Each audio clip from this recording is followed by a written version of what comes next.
Hello everyone, welcome to Pharma Elite Drug of the Day series. So our drug for today is nefazolin. So this is the classification of nefazolin. They belongs to the class of adrenergic drugs. These adrenergic drugs are also known as sympathomimetics because these drugs will mimic sympathetic nervous system. Okay, so they will be also called as sympathomimetics. So we have two types of nervous system, sympathetic nervous system as well as parasympathetic nervous system. In case of sympathetic nervous system, the major neurotransmitter is noradrenaline. This noradrenaline is also called as norepinephrine. Epinephrine, norepinephrine, adrenaline, noradrenaline. Okay. So adrenaline जो है वो major नहीं है. Noradrenaline is the major neurotransmitter. So don't confuse yourself. Sometimes मतलब मैं खुद adrenaline mark कर देती थी, but noradrenaline is the major neurotransmitter. Okay. In case of parasympathetic nervous system, acetylcholine is the major neurotransmitter. Okay. Then the receptors for sympathetic nervous system are the alpha receptors and beta receptors. Alpha receptors are of two types, alpha 1 and alpha 2. Okay. Beta receptors are of three types, beta 1, beta 2 and beta 3. So 1, 2 and 3. For parasympathetic nervous system, we have muscarinic receptors and nicotinic receptors. Muscarinic receptors जो है वो 3 type के होते हैं, और sorry 5 types के होते हैं, जिसमें से मेजरली हम 3 को स्टडी करते हैं. एंड निकोटिनिक रिसेप्टर्स जो है वो मेनली 2 टाइप के होते हैं. ओके, सो वो पैरासिम्पैथेटिक नर्वस सिस्टम में आता है. हम सिंपैथेटिक नर्वस सिस्टम की आज बात करेंगे. Okay, so see this two receptors alpha and beta, the location, function and selective agonist as well as antagonist. All these points are very important for all these receptors, including muscarinic and nicotinic. So make sure उनको तुम एकदम अच्छे से करो, and for this you can refer KDT. So in case of alpha 1 receptors, alpha 1 receptors are located post junctionally, while alpha 2 receptors जो है वो pre junctionally होता है. Okay. सेकेंड पॉइंट जो इम्पोर्टेंट है फॉर अल्फा 1 रिसेप्टर्स इज वो गट का secretion करेंगे, गट का रिलैक्सेशन करेंगे, ग्लैंड का सिक्रेशन करेंगे, लिवर में ग्लाइकोजिनोलिसिस करेंगे, एंड मोस्ट इम्पॉर्टेंट हार्ट में अरिथमिया करेंगे. ओके, सो हार्ट का arrhythmia is because of alpha 1 receptors. Alpha 2 receptors में जो इम्पोर्टेंट पॉइंट है वो है प्लेटलेट एग्रीगेशन, जो अल्फा 2 रिसेप्टर्स की वजह से होगा. And second, decrease in insulin release. So insulin release जो है वो अफेक्ट होता है बिकॉज ऑफ अल्फा 2 रिसेप्टर्स. तो प्लेटलेट एंड इंसुलिन, सो इनमें पी एंड आई लिख देती हूँ यहाँ पे. सो ये 2 पॉइंट्स वेरी इंपॉर्टेंट है, और इन दोनों का कॉमन पॉइंट जो है वो है vasoconstriction. Both these receptors alpha 1 as well as alpha 2 will cause vasoconstriction. Okay, in case of beta 1 receptors, they are located at heart cells and JJ cells. Okay, तो beta जो है वो heart और जेजी sales में होता है. Beta 2 में बहुत सारे हैं, like bronchi, blood vessels, uterus, liver, urinary tract, GIT, eye, ये सब हैं. एंड बीटा 3 रिसेप्टर्स जो है वो एडिपोज टिश्यू में होते हैं. सो 1 याद रखो heart and kidney, and beta 3 याद रख लो adipose tissue, and rest for beta 2. Okay, so 1 and 3 याद रखना है, और बीटा 2 जो है वो ज्यादा है. 3 is for adipose tissue. Okay, so this is the classification of adrenergic drugs, in which we have pressure agents, then we have bronchodilators. तो सी अभी हमें पता है कि ब्लड वेसल्स में बीटा 2 रिसेप्टर्स होते हैं. तो ये जितने भी ड्रग्स हैं ये सारे बीटा 2 रिसेप्टर पे एक्ट करने वाले हैं. ओके, इसमें भी अभी ये 2 टाइप के होंगे. एक होगा साबा, SAPA, साबा, एंड एक होगा लाबा, LABA. अभी ये साबा और लाबा क्या है? ओके, तो SABA is slow acting beta agonist and LABA is long acting beta agonist.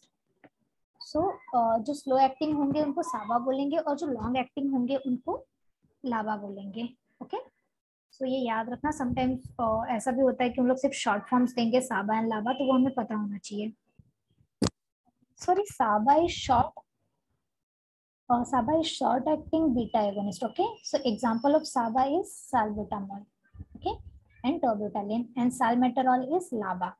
salmeterol, formoterol, ये सारे जो है ये लाबा है. ओके, ये दोनों साबा है, शॉर्ट एक्टिंग बीटा एगोनिस्ट, और ये लाबा है. Okay, then we have CNS stimulant, uterine relaxant, then we have cardiac stimulant and nasal decongestant and anorectics. So nefazoline mainly belongs to the class of nasal decongestant, and remember these three drugs, xylometazoline, oxymetazoline and nefazoline, these are called as imidazoline derivatives. Okay, so nefazoline mainly belongs to the class of adrenergic drugs, under which they belongs to subclass of selective alpha-1 agonist. So classification में already देखा था, they belongs to the class of nasal decongestant, means they will decrease congestion at the site of administration through stimulation of alpha adrenergic receptors, means alpha-1 receptors in the arterioles. Okay. These drugs also stimulate release of norepinephrine, which is a major neurotransmitter in ANS, in sympathetic nervous system. Okay, so they will also stimulate release of norepinephrine, which is a major neurotransmitter in sympathetic nervous system, and this norepinephrine will cause vasoconstriction by acting on alpha adrenergic receptors. Okay. They also have beta adrenergic agonistic activity. So alpha के साथ साथ beta agonistic activity भी है उनके पास, and because of this beta agonistic activity they will cause vasodilation. तो see, vasoconstriction भी है and vasodilation भी है, but remember vasodilation तब होगा जब vasoconstriction खत्म हो जाएगा, means after effect of vasoconstriction vasodilation will occur. Okay, so I will read this statement again. They also act as a mild beta agonist which cause vasodilation after effect of alpha adrenergic is over. So remember this point. So option में आया, so confuse मत होना, vasoconstriction mark करना. Okay, nefazoline के लिए. So adverse drug reaction, nefazoline causes rhinitis. So ये rhinitis cause करेंगे and vasoconstriction cause कर रहे हैं, इसकी वजह से hypertension में भी issue होगा, because वो blood pressure को increase करेंगे. Prolonged use में they will cause impairment of mucosal ciliary function. So prolonged use should be avoided. Okay, they will have longer duration of action compared to ephedrine.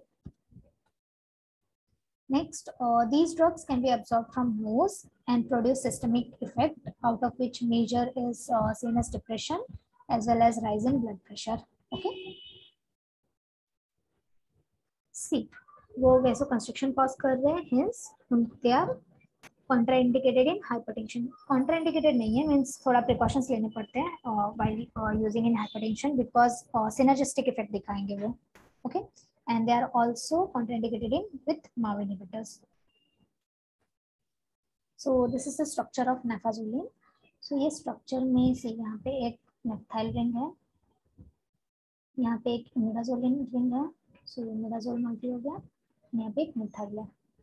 Okay, so 2 naphthyl, naphthalene, 1 methyl, तो ये methyl है, और यहाँ पे imidazole. So this is IUPAC of naphazoline. IUPAC भी important है along with adverse drug reaction and mechanism of action, and specifically their subclass, that is alpha-1 agonist and vasoconstriction effect because of release of norepinephrine. So ये सारे points important है. Next is SAR of imidazoline derivatives.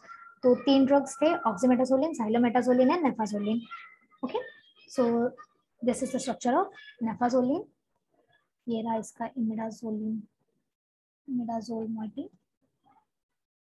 Next is xylometazoline, तो इसमें ये रहा, and next is ऑक्सीमेटाजोलिन और ये साइलोमेटाजोलिन. Okay, so C ऑक्सीमेटाजोलिन and साइलोमेटाजोलिन में का स्ट्रक्चर जो है वो सेम है. सी यहाँ पे टर्ड ब्यूटाइल ग्रुप है इन केस ऑफ ऑक्सीमेटाजोलिन, इसके पास भी है 2,6 सब्स्टिट्यूशन है. यस, मिथाइल सब्स्टिट्यूशन है 2 and 2nd and 6th position, that is ortho position पे है. एक कार्बन है, एक कार्बन यहाँ पे भी है, ये रहा। सो डिफरेंस क्या है? डिफरेंस है this OH। In case of oxymetazoline एक हाइड्रोक्सी ग्रुप आ गया है, तो ऑक्सी के पास हाइड्रोक्सी ग्रुप है।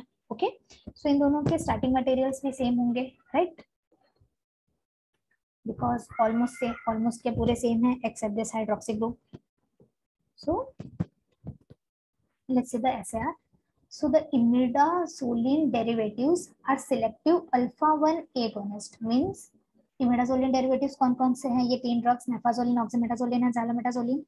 So they are selective alpha 1 agonist and therefore they are called as vasoconstrictors or vasopressors. क्यों? क्योंकि अल्फा 1 और अल्फा 2 इन दोनों का ये कॉमन एक्शन था, राइट? अल्फा 1 अल्फा 2 दोनों के भी कॉमन एक्शन थे वैसोकंस्ट्रिक्शन, तो भी ये अल्फा 1 पे एक्ट कर रहा है, इसकी वजह से वो वैसोकंस्ट्रिक्शन कॉज करेगा. ओके, और स्पेसिफिक क्या था अल्फा 1 के लिए? अरिथमिया. एंड अल्फा 2 के लिए स्पेसिफिक हमने क्या याद रखा था? Platelet aggregation and decrease in insulin release. Okay, तो अभी ये वैसोकंस्ट्रिक्शन करेंगे, इसके लिए उनको वैसोकंस्ट्रिक्टर्स एंड वैसोप्रेसर्स भी बोलते हैं. Okay, next, all contains one carbon bridge. Means सबके पास एक कार्बन ब्रिज है. मीन्स ये रहा एक कार्बन ब्रिज, इसके पास ये रहा एक कार्बन ब्रिज, इसके पास ये रहा एक कार्बन ब्रिज. इन सबके पास एक कार्बन ब्रिज होगा between this moiety that is this imidazoline ring and this moiety that is phenyl substitution. Okay, ये वन कार्बन ब्रिज सब में रहेगा, ये कॉमन स्ट्रक्चर है इन लोगों का. Okay, next, the lipophilic substitution of phenyl ortho. Means क्या बोल रहा है ये?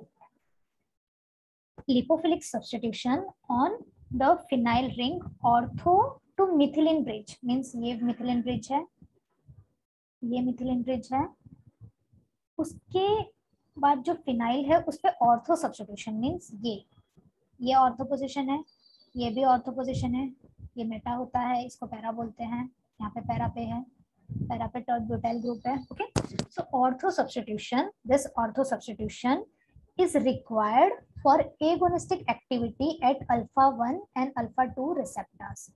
Means ये ortho substitution जो है वो चाहिए ही for this receptors for action. Okay, so यहाँ पे भी ortho substitution है.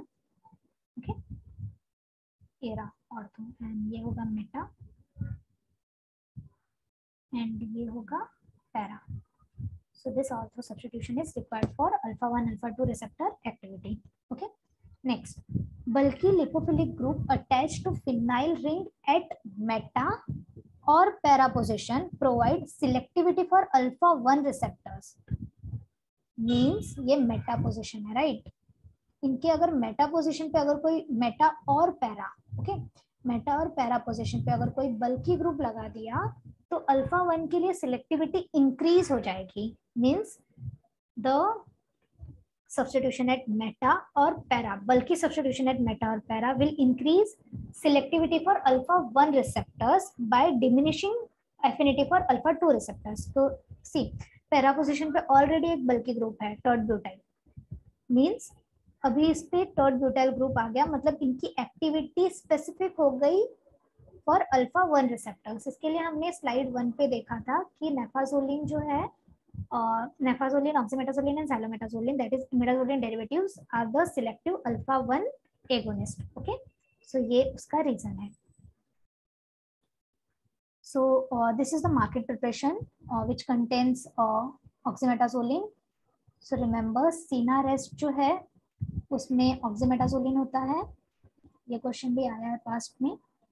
एंड ऑट्रिविन, ऑट्रिविन में xylometazoline होता है, nasal decongestant. Okay, Sinarest tablet और कैप्सूल्स आते हैं जनरली जो सर्दी खांसी में लोग यूज करते हैं.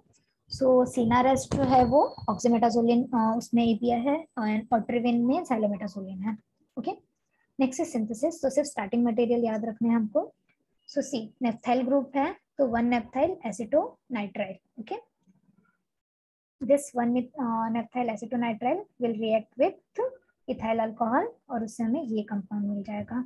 And after this compound will react with ethylene diamine. तो स्टार्टिंग मटेरियल के लिए सिर्फ ये दो याद रखने हैं, one methyl acetonitrile and ethylene diamine.